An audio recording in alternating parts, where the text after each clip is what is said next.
నమస్తే. Welcome to VSP Telugu audio novels or కథలు. కథా శీర్షిక ఫస్ట్ నైట్. రచన కోన శ్రీనివాసరావు గారు. చదువుతున్నది ధనలక్ష్మి. ఇక కథలోకి వెళితే, ఆ రోజు ఫస్ట్ నైట్. గదిలో శ్యామల కోసం ఎదురు చూస్తూ కూర్చున్నాను. మనసు ఎంతో ఆరాటపడుతున్నా బలవంతాన ఆణుచుకుని పక్కనున్న పత్రిక తిరగేస్తున్నాను. దృష్టి పేజీల మీదే ఉన్న మనసు మాత్రం శ్యామల గురించి ఆలోచిస్తున్నది. అసలు శ్యామల నా జీవితంలో ప్రవేశించిందనుకుంటేనే నాకు శ్వేతాస్వాన్ని ఎక్కినట్లుంది. శ్యామల మీద నేను పెంచుకున్న ఆశలు, అనురాగం, ప్రేమ వీటన్నిటికీ ఓ రూపాన్ని ఇచ్చే ఈరోజు నా జీవితాధ్యాయాల్లో ఓ సువర్ణాధ్యాయంగా నిలిచిపోతుందేమో. ఇలాంటి ఆలోచనలో మునిగి ఉన్న నేను శ్యామల రాకని గమనించలేదు. ఎందుకో అప్రయత్నంగా తలెత్తిన నాకు శ్యామల తలొంచుకుని ఓరగా నన్నే చూడటం కనిపించింది. కళ్ళతోనే సైగ చేశాను దగ్గరికి రమ్మన్నట్లుగా. శ్యామల తలొంచుకుని మెల్లగా వస్తున్నది. ఆమె నడకలోని లావణ్యం నన్నెంతో ముగ్ధుణ్ణి చేసేసింది. ఆమె నడుస్తున్నప్పుడు ఆమె కాలి అందులు మోగుతూ నా గుండెల్లో ప్రణయ రాగాన్ని ఆలపిస్తున్నాయి. శ్యామల వచ్చి నా పాదాలకు మోకరిల్లింది. ఆమెలో ఇంత ముగ్ధత్వం దాగి ఉన్నందుకు నాకెంతో ఆనందం కలిగింది. శ్యామలని దగ్గరికి తీసుకున్నాను. శ్యామ్, నేను మొట్టమొదటిసారిగా ప్రేమగా పిలిచిన పిలుపది. నువ్వు నా జీవితంలో ప్రవేశించటం నా అదృష్టంగా భావిస్తున్నాను శ్యామ్. ఆమె నా కళ్ళల్లోకి చూసి ఊరుకున్నది. శ్యామ, నేను ఇన్నాళ్ళుగా చేసిన తపస్సుకు ప్రతిఫలమే నువ్వు నా హృదయంలో పాలు పంచుకోవటం. తపస్సా?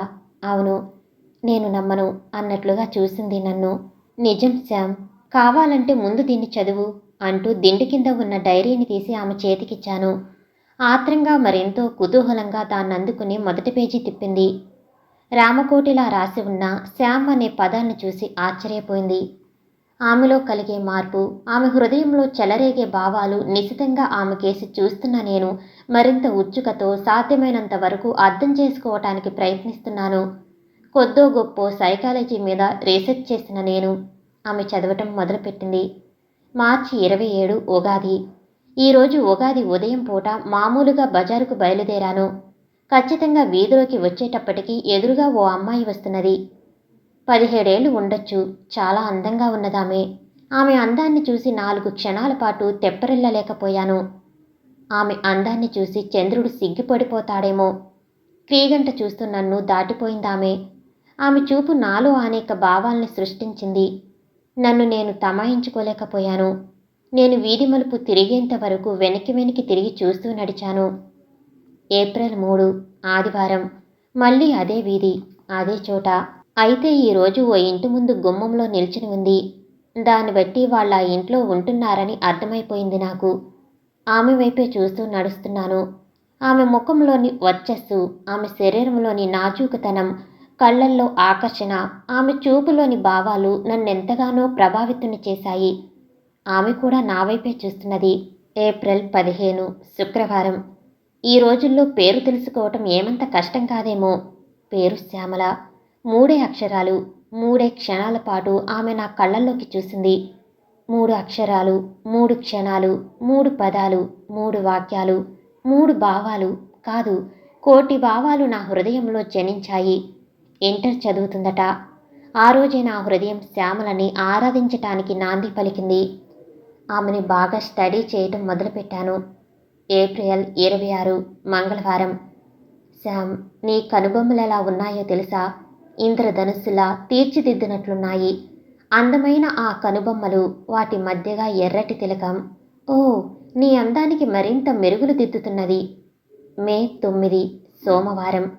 శ్యామ, నీ కళ్ళు, ఆ కళ్ళల్లోని నీలిరంగు, ఆ నీలిరంగులో మిళితమైన వేయి కోర్కెలు, ఆ కోర్కెల మాటున దాగి ఉన్న తీయని అనుభూతులు నన్నెంతగా ముగ్ధుణ్ణి చేస్తున్నాయో.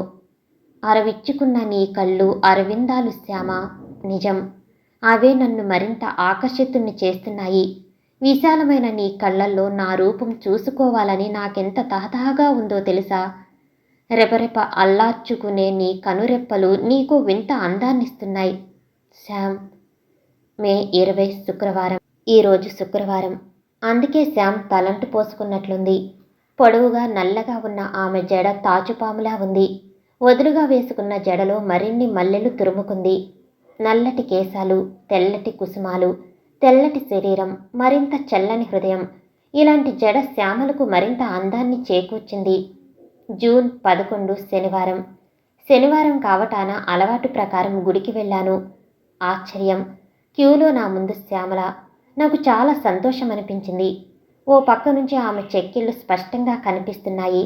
తెల్లగా పాలమీది తరగల మెరిసిపోతున్న ఆమె చెక్కిలిని ఒక్కసారి చిటికెన వేలుతో మీటాలనిపించింది. అంత అదృష్టం నాకు లేదేమో. నన్ను నేను నిలదొక్కున్నాను. గుడికి ఒంటరిగా వచ్చిందేమో. ఇంటికి వెళ్ళేటప్పుడు వెంట ఎవరూ లేరు. 9 అయింది. కానీ అనుకోకుండా కరెంట్ ఫెయిల్ అయింది. ఆమె భయంగా అడుగులు తడబడుతూ నడుస్తున్నది. నేను ఆమె వెనకే నడుస్తున్నాను. ఇంటిదాకా వెళ్ళి ఆమె ఇంట్లోకి వెళుతుంటే ఓసారి ఆమె వైపు చూశాను. ఆమె నా వంక కృతజ్ఞతాపూర్వకంగా చూడటం నేను గమనించకపోలేదు. హుషారుగా ఇంటికి వెళ్ళాను. జూలై 4 సోమవారం. శ్యామల మీద అనురాగం, మమకారం రోజురోజుకి ఎక్కువైపోతున్నాయి. రోజు అదే వీధిలో వెళ్తున్నాను.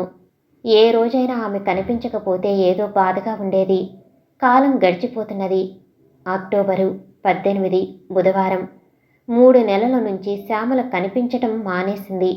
నాకు పిచ్చెక్కినట్లు అనిపిస్తుంది. అయినా ఏదో ఆశతో రోజు అదే వీధిలో నడుస్తూ ఆ ఇంటి వైపే చూస్తూ వస్తున్నాను. నా హృదయం అంతా బాధతో మూలుగుతున్నది. అక్టోబరు 20 శుక్రవారం. అదే వీధి, అదే ఇల్లు. మళ్ళీ శ్యామల కనిపించింది. ఇప్పుడు మరింత అందంగా ఉంది. ఆమెను చూడటంతోనే నాలో పూర్వపు ఉత్సాహం మళ్ళీ చోటు చేసుకుంది. నా హృదయమంతా ఆనందంతో నిండిపోయింది. శ్యామల డైరీని పక్కన పెట్టింది. శ్యామలని దగ్గరికి తీసుకున్నాను. శ్యామల నాలో ఒదిగిపోయింది. శ్యామ, నా శ్యామ్. శ్యామ. తలుపు తట్టిన చప్పుడు. బద్ధకంగా ఒళ్ళు విరుచుకున్నాను. వెంటిలేటర్లో నుండి వెలుతురు మొహం మీద పడుతున్నది. పాల మనిషి వచ్చినట్లుందనుకుంటూ తలుపు తీశాను. పాలు పోయించుకుని లోపల పెట్టి మళ్ళీ మంచం మీద వాలాను. కల గురించి ఆలోచించాను. అంత అందమైన తీయని కల రావటానికి కారణం రాత్రి శ్యామల గురించిన ఆలోచనలతో ఎప్పటికో నిద్రపోవటమే అయ్యుండొచ్చు. క్రితం సాయంత్రం శ్యామల వాళ్ళింటి ముందు నుంచి వస్తున్నాను. వాళ్ళింటి ముందు పందిరి వేసింది. ఇల్లంతా సందడితో హడావిడిగా ఉంది. అంతకుముందు 1-2 సార్లు శ్యామలతో పాటు మరో అమ్మాయి కూడా కలిసి వస్తుండేది వాళ్ళింటికి. బహుశా వాళ్ళ అక్కయ్యేమో అనుకున్నాను. పందిరిని చూసి వాళ్ళ అక్కయ్య పెళ్లి కాబోలు అనుకున్నాను. అందుకే నాలో అనేక భావాలు మెదిలి శ్యామల మెల్లో తాళి కట్టినట్లు, శ్యామల నా జీవితంలో మనస్ఫూర్తిగా పాలు పంచుకుంటున్నట్లు అనుభూతిలో తేలిపోతూ నిద్రలోకి జారిపోయాను కాబోలు అనుకుంటూ నాలో నేనే నవ్వుకుంటూ నా కార్యక్రమాల్లో మునిగిపోయాను. కానీ 4 రోజుల తర్వాత ఓ రోజు సాయంత్రం వాళ్ళింటి ముందు నుండి వెళ్తుంటే శ్యామల చేయి, నా శ్యామల చేయి మరొకరి చేతిలో ఉండటం, వాళ్ళిద్దరూ హుషారుగా సాగిపోవటం, అతని కళ్ళల్లో గర్వం, అతని నడకలో హుందాతనం, శ్యామల మెళ్ళో మెరుస్తున్న మంగళసూత్రం, ఆమె కళ్ళల్లో సంతృప్తి, వీటన్నిటినీ చూసిన నాకు నా గుండెనెవరో కసిగా పిండేస్తున్నట్లు అనిపించింది. గబగబా ఇంటికి వెళ్ళి డైరీ తెరిచి చూసుకున్నాను. శ్యామల గురించి నేను రాసుకున్న భావాలన్నీ నన్ను వెక్కిరించకపోయినా కనీసం ఆ జ్ఞాపకాలన్నా నా జీవితంలో శాశ్వతంగా ఉండిపోతాయా? సమాప్తం. నేను వినిపించే ఆడియో కథలు, నవల్స్ మీకు నచ్చినట్లయితే మరిన్ని కథల కోసం షేర్ చేసి, లైక్ చేసి, సబ్స్క్రైబ్ చేసుకోండి. Thank you for watching.